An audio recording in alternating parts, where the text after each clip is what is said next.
Oi, gente, tudo bem? Então, dando continuidade aos nossos estudos sobre o século XIX, hoje nós vamos começar a falar sobre o século XIX e a Europa. Então nós vamos começar a analisar todo o processo de dinâmica da construção de um ideal político, social, econômico dentro dos padrões europeus, que vai trazer, né, a consolidação de três conceitos. O século XIX na Europa estabelece três concepções conceituais importantes: liberalismo, socialismo e nacionalismo. Esses três conceitos, eles vão se idealizar dentro desse contexto histórico, né, dinâmico da sociedade europeia, devido a todos os processos de modificação que começou a ser instituído a partir da Revolução Francesa. A Revolução Francesa é um marco, então, na vida e vamos dizer assim, na consolidação de um novo processo político, social e econômico na Europa. A Revolução Francesa, então, dá um grito de libertação do antigo regime. A Revolução Francesa nos oferece, né, um novo ambiente político e social sobre a sociedade europeia, distante do absolutismo, e isso acaba chegando ao século XIX e nos oferecendo uma postura de novos atores dentro de um contexto político. E é esses novos atores, tanto dentro desse contexto político, social e econômico, que vai mover um processo de dinamização de todo o processo de construção desse ambiente social e principalmente político sobre a Europa, onde tem como principal marca econômica o avanço do sistema capitalista. Então a grande marca econômica é a consolidação do sistema capitalista como sistema econômico homogêneo dentro do cenário europeu. E tudo isso, né, esses atores, esses novos atores, eles começam a se fixar, né, cada vez mais dentro dessa perspectiva europeia, a partir do momento que você tem ali a destituição de Napoleão do poder da França, né, a era napoleônica. Nós vimos lá no início do ano isso, né, o Napoleão assumiu o poder depois do processo revolucionário na França, instituiu um governo lá do consulado, e depois ele se proclama monarca, imperador, e aí vem a era napoleônica, bloqueio continental, invasões, guerras napoleônicas, etc. E Napoleão é destituído do poder e é enviado para a ilha de Elba, né? E logo depois ele foge da ilha de Elba, retorna, tenta tomar o poder novamente na França, derrotado na Batalha de Waterloo, e é enviado para a ilha de Santa Helena, onde ele passa os últimos dias de vida. E aí, nessa trajetória de ascensão, de queda, nesse momento da queda do Napoleão, os países europeus, devido aos domínios napoleônicos, os países europeus se reúnem para definir uma nova era na Europa, pós-era napoleônica e pós-era das revoluções, né? Então, reestabeleceram a ordem. E aí veio o Congresso de Viena. E no princípio de reestabelecimento da ordem, qual a ordem eles defendiam o seu restabelecimento? O antigo regime. Isso mesmo. Os monarcas ingleses, lideranças políticas inglesas que saem vitoriosas de todo esse processo que envolve Revolução Francesa e Era Napoleônica, eles tendem a reestabelecer o absolutismo baseado em 4 princípios dentro do Congresso de Viena. Para defender o reestabelecimento do antigo regime, eles defendem o princípio da restauração, que seria a restauração da ordem absolutista, o princípio da legitimidade ou da legitimação, que é a recondução dos monarcas depostos ao poder. Então você vai reconduzir as antigas dinastias ao poder, seja a dinastia Bourbon da França, que foi destituída com a Revolução Francesa, ou seja a dinastia, sei lá, Castela e Aragão da Espanha.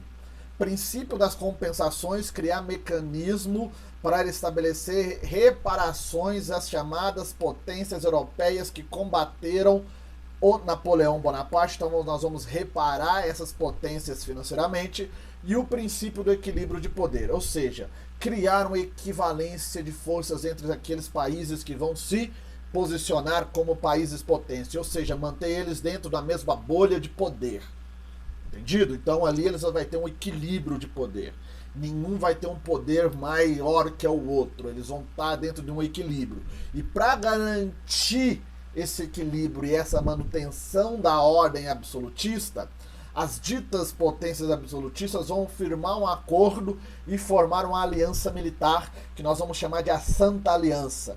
Essa Santa Aliança no início será composta por 3 países absolutistas: Áustria, Prússia e Rússia, e posteriormente entra Inglaterra e Espanha.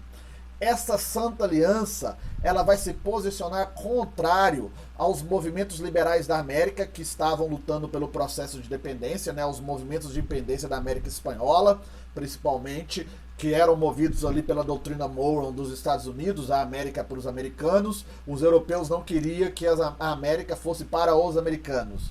Deveriam continuar sob a chancela dos europeus, tá? E contra também os ideais liberais que se fundamentavam na Europa naquele momento. Deveria criar mecanismos de neutralizar o avanço do pensamento liberal. Só que isso não funcionou muito bem, porque em Portugal, em 1820, acontece uma revolução liberal para destituir o absolutismo. A Revolução Liberal do Porto. A Revolução Liberal do Porto, em Portugal, foi o primeiro grande movimento liberal desse novo contexto que estava se armando na Europa pós-era napoleônica. Este movimento do Porto, ele tinha como principal objetivo, né, garantir a consolidação de um movimento de ideologia liberal, tá? Exigindo o retorno imediato de Dom João VI, que encontrava-se no Brasil. Dom João estava no Brasil desde lá de 1808. Então eles queriam que o Dom João retornasse de imediato. Também expulsar os ingleses do território inglês, do território português, melhor dizendo. Os ingleses chegaram no território português assim que Dom João deu no pé, né, fugindo de Napoleão. Os ingleses lutaram contra as tropas napoleônicas, expulsaram as tropas napoleônicas de Portugal, e Lord Brantford ficou no comando do território português. O que os portugueses queriam era que esse Lord Brantford fosse expulso também do território português, mas também só aceitava o retorno do Dom João VI a Portugal se ele fosse submetido a uma constituição liberal. Sem saída, né, e na iminência de perder o poder, o que o Dom João faz? Retorna para Lisboa e aceita a constituição liberal. Acaba-se o absolutismo em Portugal, tá? Então aí você cria toda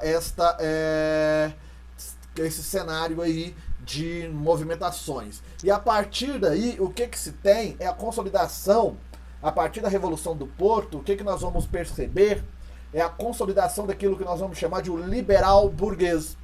Né? O liberalismo burguês se consolida, ou seja, é a busca por regimes constitucionais, né, idealizado em forma de uma reação da burguesia contra o absolutismo. Isso é o ideal burguês, isso é o liberalismo burguês.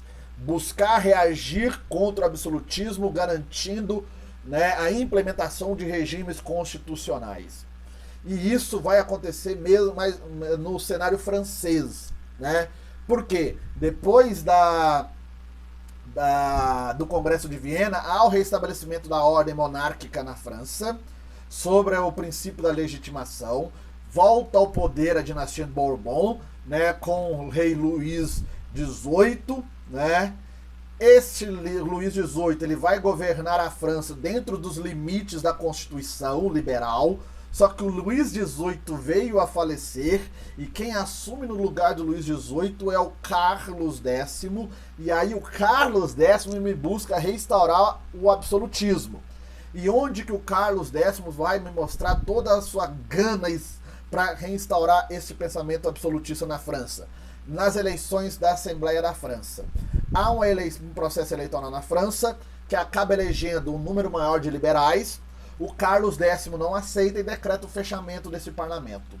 A partir daí, a burguesia e os populares vão para a rua manifestar a sua indignação, e isto acaba enfraquecendo o poder do Carlos X, que é deposto do poder, e quem assume no lugar do Carlos X é Luís de Orleans, que passa a liderar a França sobre o ideal liberal burguês. Agora a França está sob a chancela do liberalismo burguês, ok? Então aí nós consolidamos definitivamente o liberal burguês sobre o quê? Sobre todo o processo de constituição da Europa pós-Congresso de Viena. Para contrapor a esse ideal burguês, esse liberalismo burguês, vai começar a se moldar dentro do contexto europeu, né, principalmente dentro do contexto da industrialização, né, que é o grande marco, né, da burguesia, é o grande, vamos dizer assim, consolidador do processo social da burguesia e da exploração da classe operária, vai consolidar um movimento operário, né?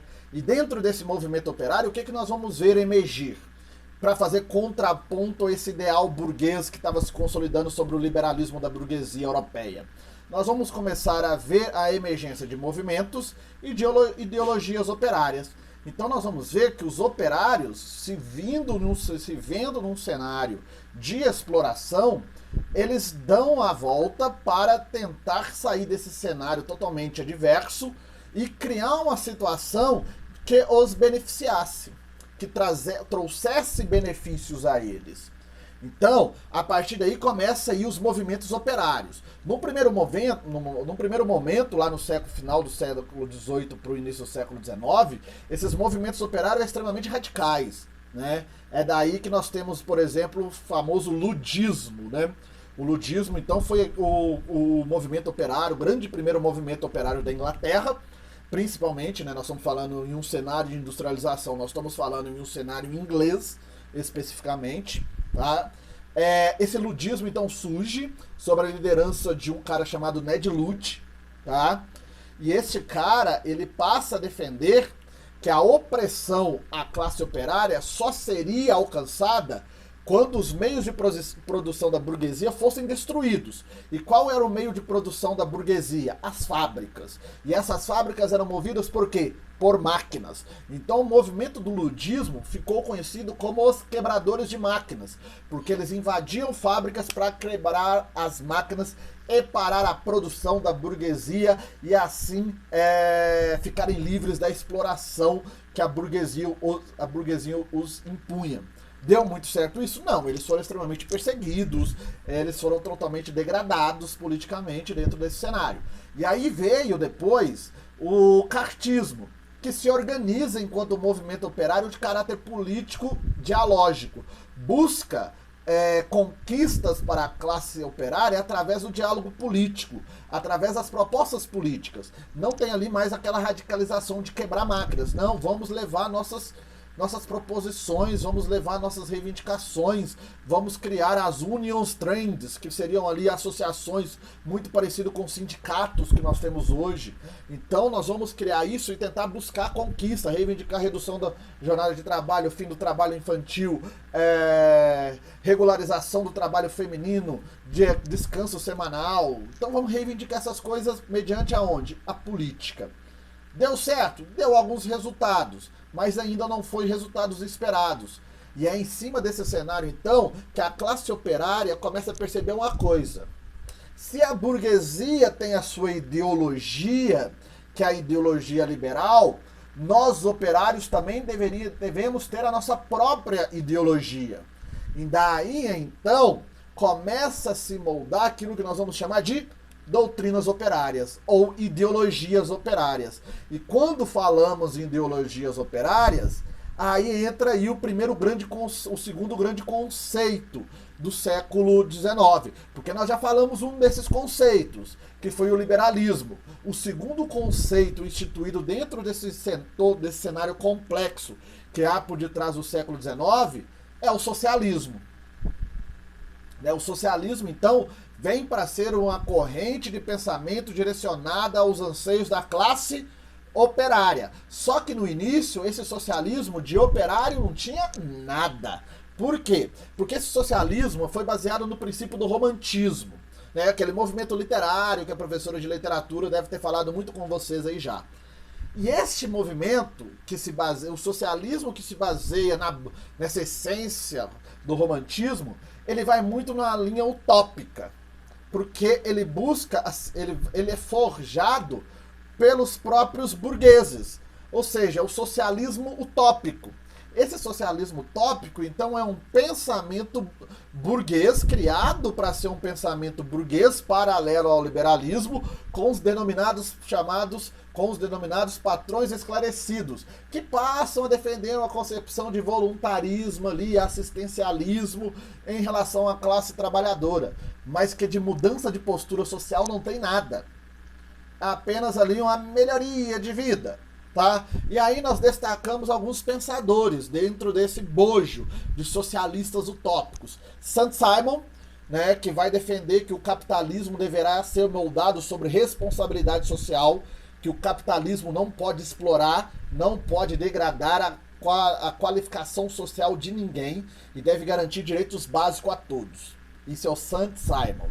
O Robert Owen vai defender a redução da jornada de trabalho, o fim do trabalho infantil e a idealização de uma política assistência à classe trabalhadora. Essa classe trabalhadora ela tem que viver sob a chancela de uma política assistencialista.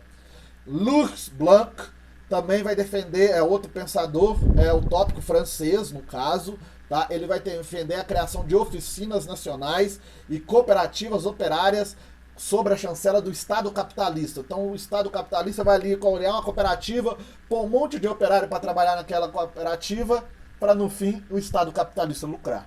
Tá? E o Pierre Proudhon, né, que defende algo muito mais absurdo: a criação de bancos para fornecer empréstimos aos trabalhadores. Isso mesmo. Você é trabalhador, você vai ter direito a um empréstimo ali para você pagar suas contas, o seu consignado, mais ou menos o que existe hoje. Empréstimo com desconto na folha salarial.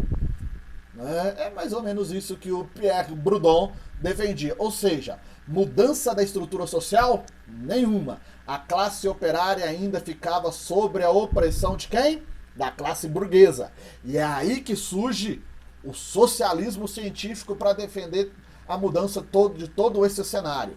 Até porque, quando o socialismo científico é forjado, o socialismo que defende essa ruptura, né, da estrutura social, o sistema capitalista da Europa do século XIX vivia sobre uma crise de superprodução que levava à hiperinflação, uma crise agrícola, uma crise de desabastecimento e emergência inflacionária. Ou seja, era o pior cenário econômico que existia na Europa neste momento.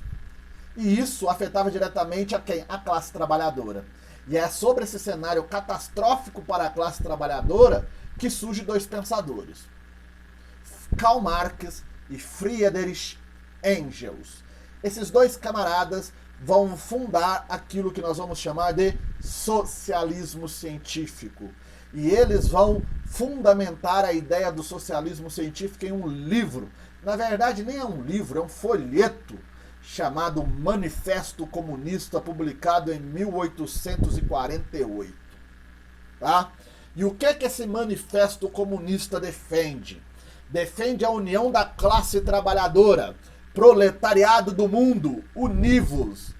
A união da classe trabalhadora dará força à classe trabalhadora para emergir e mudar a estrutura social de opressão.